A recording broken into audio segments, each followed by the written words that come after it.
Bonjour à tous, je suis heureux de vous retrouver pour une nouvelle vidéo. Aujourd'hui, je vais vous montrer un stuff sur le Sagittaire incroyable. J'ai repris le mode de l'inutaire que j'avais fait dans la précédente vidéo. Vous vous en souvenez, c'est le mode avec presque 1500 de stats. Donc un truc qui déglingue les adversaires et surtout, on va en profiter du coup en Coliseum 2v2 et 3v3 avec les infections pour faire d'énormes dégâts à tous les adversaires. Vous allez voir, c'est une dinguerie. En fin de vidéo, je vous remontre stuff au cas où vous vous en souvenez plus. Et passons tout de suite au Coliseum. Pour ce premier combat, on se retrouve contre un Hélotrope en Ganymède qui va jouer avec une Prismarou et un Xelor. Nous, on sera avec un Steamer. Et du coup, un petit combat qui paraît être assez sympa. Du coup, il fait son tour de boost classique, hein, logique. Hein. Il va en fait préparer un gros T2. Et nous, on va devoir être ultra vigilant parce que voilà, il peut nous faire d'énormes dégâts T2 avec son boost. Avec sa coiffe qui lui donnera 2 PA au tour pair. Donc, c'est-à-dire au T2, il y aura 2 PA en plus ses boosts portales, etc. Il peut faire très très mal. Donc, il faut faire très attention à l'hélotrope. Le Xelor pose une synchro, pourquoi pas. Moi je la trouve trop offensive sa synchro, elle est trop exposée, elle peut trop facilement se faire clean. J'aurais peut-être fait un placement plus défensif. Pour ma part, je veux directement poser mes arbres. Hein. Le but c'est de poser un maximum d'arbres pour le T3.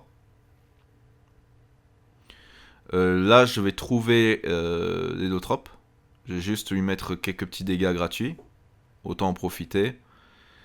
Je vais simplement venir faire une forêt autour de mon steamer pour le protéger.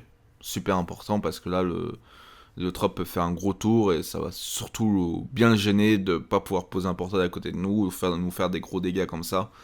Voilà, ça va le bloquer carrément, il va renoncer à nous taper. Il va reculer. Ok. Il va poser une carotte, pourquoi pas. Pourquoi pas. Du coup, il a préféré faire un tour full défensif, donc à notre avantage finalement. Voilà, Steamer avait juste à faire une IB, à pousser sa gardienne pour pouvoir sortir des ronces. Et en fait, voilà, on a joué un tour vraiment full défensif qui nous permettait vraiment de se protéger tous les deux d'un éventuel T2 OS de Léotrope. Donc on connaissait pas ses dégâts, on sait pas combien il tape. Mais voilà, un adversaire qui se full boost T1 pour taper T2, en principe c'est très dangereux, il faut toujours se protéger.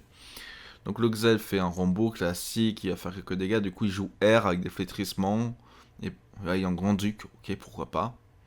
Il fait quand même de bons dégâts. Nous, ce qu'on va faire pour ce tour, c'est surtout bloquer, bloquer encore le jeu de Léotrope. Hein. Il faut vraiment save un peu notre steamer qui a pas énormément de vita. On va faire aussi un petit rempotage pour avoir 4 arbres sur le terrain pour le prochain tour. Donc là on est pas mal, hein. 4 arbres c'est pas mal du tout. On peut avoir mieux. Hein. C'est pas le meilleur combat où je suis full boost, etc. Machin.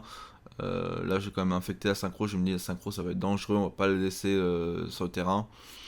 Quitte à pas infecter Xelor, hein, j'aurais pu infecter le Xelor et du coup ne pas infecter sa synchro. J'aurais pu taper ici avec la surpluie, j'ai pas vu, j'étais pas full concentré sur ça.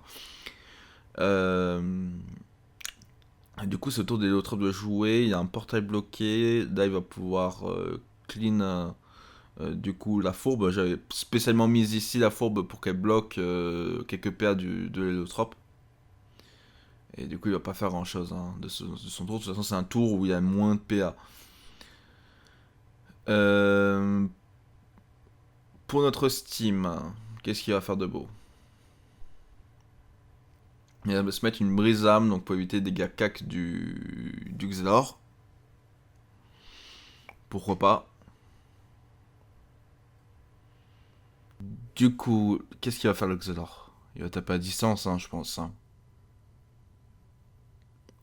Ok, TP, pourquoi pas? Non. Non, il va taper au cac. Oh là là là là là là, il a pas vu le brise-âme. Oh, il fait un fou tour dans le vide en tapant la gardienne. Oh là là là là. Et le fight TP, il reste au cac, il reste au cac. Nous, on va infecter le Xelor et on va y mettre directement une force de la nature. On voit les dégâts sur les Eutrope qui sont hallucinants, du 1700. Waouh, waouh, waouh, waouh. Et derrière, on pourra mettre une ronce agressive pour y remettre encore 1000 de dégâts. Et là, clairement, en fait, les dégâts sont sur les deux adversaires en simultané. C'est extrêmement puissant. Avec ça, on va réinfecter l'hélotrope. On n'aura peut-être pas la kill, hein, je pense pas. On a que... Ouais, on touche que le Xé, donc on ne pourra pas se taper deux fois avec la surpuis. Mais voilà, il a pris quand même beaucoup de dégâts, hein. Il lui reste moins de 400 points de vie. Notre steamer va pouvoir le finir très facilement. Ah, ok, il va décider de me taper.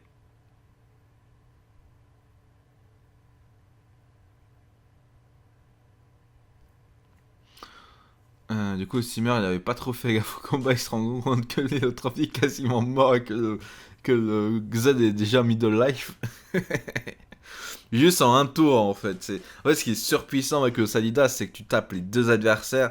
Et surtout avec un mode comme ça, t'as 1500 de stats, tu tapes les deux en même temps et ils peuvent pas tanker ça, c'est impossible. Même avec du soin, ce que tu veux. Regarde, il lui reste 1300 points de vie au Xav. Qu'est-ce que tu veux qu'il fasse? Il est complètement mort. Voilà, il décide d'abandonner. Pour ce combat, on se retrouve contre un Feka et un Eka Flip. On va être accompagné d'un Nougignac pour ce combat. Ok, il va me barrière. Donc je pense que je suis clairement le focus, hein, dans cette situation-là. On va se faire le Feka, hein. Après, il tank bien le Feka quand même. Il a beaucoup de points de vie. Il a aussi pas mal de rest fixe. Les Cafib, à mon avis, il va continuer à me focus, hein, clairement, hein. Voilà. Il va déjà commencer à poser l'érosion. Je suis pas en super bonne posture dès le début du combat. Ça va être un combat qui, je pense, assez compliqué pour ma part.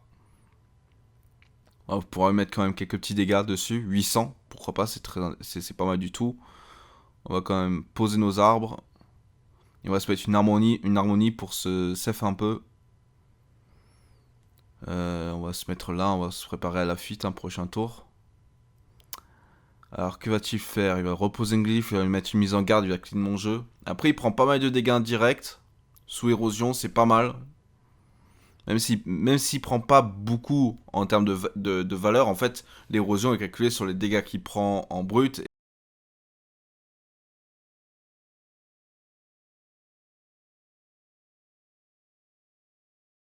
Du coup, le J fait de bons dégâts, il recule un peu le FK. Nous, on va devoir s'enfuir au prochain tour, je pense, hein, parce que là clairement, à moins 1 la durée des effets, c'est bien, il est obligé de me ré-éroder. Ok, mais érode qu'une fois. Ok, bon, on a la chance pour le moment, il n'a pas vu que moins 1 durée des effets, du coup, je perds l'érosion du tour d'avant, donc... Par contre, on est très mal, hein, il nous reste demi-point de vie. On va rempotage pour amener un arbre ici. On va faire un petit Groot. Qu'est-ce qu'on peut faire de beau? Là, je me dis, je vais essayer de bloquer un peu la ADV. Poser une gonflable pour me soigner. Alors, certes, je prends des dégâts sur ce soin, mais derrière, je vais reprendre du soin. Donc, ça reste quand même assez rentable. Je vais rester ici pour bloquer un peu les ADV, un peu me protéger. Et lui, il va taper les arbres. Ouais, putain. En fait, il a détruit mon jeu, il a détruit mon T3, hein. J'ai pas fait un gros T3. De toute façon, j'avais personne infecté, j'ai juste joué safe parce que je suis clairement le focus et je peux pas me permettre de préparer un T3 là comme ça. Voilà, là, il vient de me mettre un peu H protecteur, c'est très bien joué à lui. Mais là, je vous avoue que là, sur le combat, ça va être compliqué. Il faut que j'arrive vraiment à m'extirper de cette situation où je suis vraiment au milieu des deux adversaires qui me mettent une pression incroyable. Voilà, ils mettent l'héros, mes points de vie max, ils descendent très vite. Et il faut vraiment que j'arrive à tempo au moins jusqu'au T5 et qu'au T5 je fasse un gros tour. Je pense que c'est ce qu'il y a de mieux à faire parce que là c'est vraiment compliqué. Je pense que je vais carrément mettre un arbre de vie, hein. Un arbre de vie, le taper, hein. Là comme ça je bloque le passage. Je vais mettre un bon dégât dedans. Je prends 300 points de vie de plus, mais ça me permet aussi d'avoir le soin de la gonflable derrière.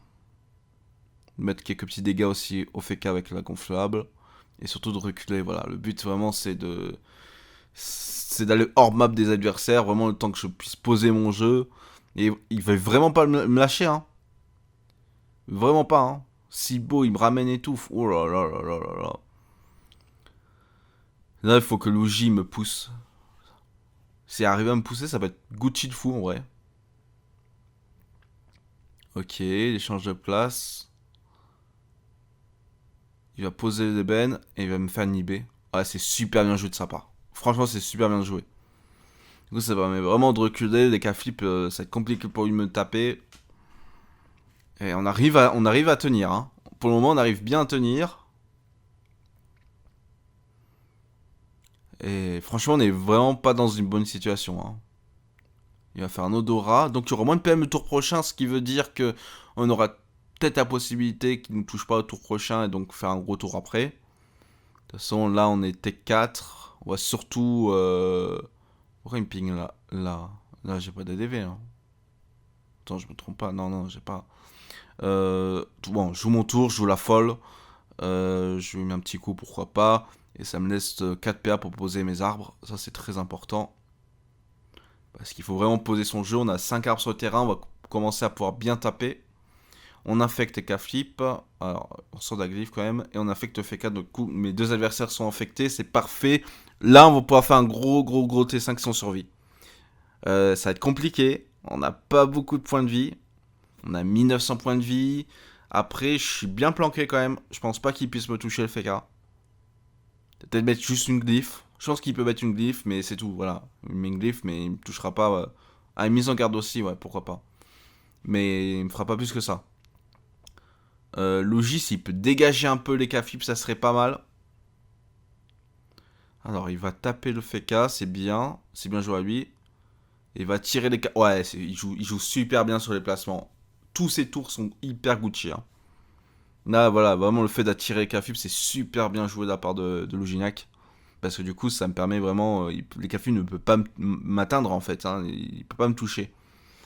Du coup, il va faire un tour à blanc, là. Ouais, il va faire juste du soin. Donc, en fait, il veut vraiment mon kill. Hein. Il s'en fout de Luginac. Il le laisse tranquille. Il veut vraiment juste me kill.